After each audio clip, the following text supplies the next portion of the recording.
அஸ்ஸலாமு அலைக்கும் வரஹ்மத்துல்லாஹி வபரகாத்துஹு.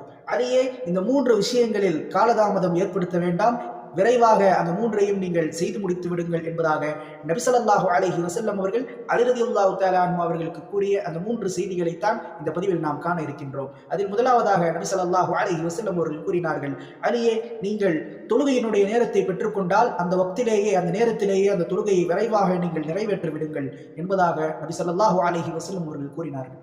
இரண்டாவதாக ஸல்லல்லாஹு அலைஹி வஸல்லம் அவர்கள் கூறினார்கள், ஒரு மனிதர் இறந்து விடுகிறார் என்று சொன்னால் மிக விரைவாக அவரை அடக்கம் செய்துவிட வேண்டும், அதில் காலதாமதம் ஏற்படுத்த வேண்டாம். மூன்றாவதாக நபி ஸல்லல்லாஹு அலைஹி வஸல்லம் அவர்கள் கூறினார்கள், ஒரு பெண்ணுக்கோ அல்லது ஒரு ஆணுக்கோ நிகரான ஜோடி கிடைத்து விட்டால் அவர்களுக்கு திருமணம் பிடித்து வைக்க வேண்டும் என்பதாக நபி ஸல்லல்லாஹு அலைஹி வஸல்லம் அவர்கள் ஆகிய இந்த மூன்றையும் மிக விரைவாக செய்து முடிக்க வேண்டும் என்பதாக இந்த உம்மத்திற்கு கற்றுத் தருகிறார்கள். வல்ல இறைவன் இந்த மூன்று விஷயங்களையும் விரைவாக செய்து முடிக்கக்கூடிய பாக்கியத்தை அல்லாஹ் இந்த முழு உம்மத்துக்கும்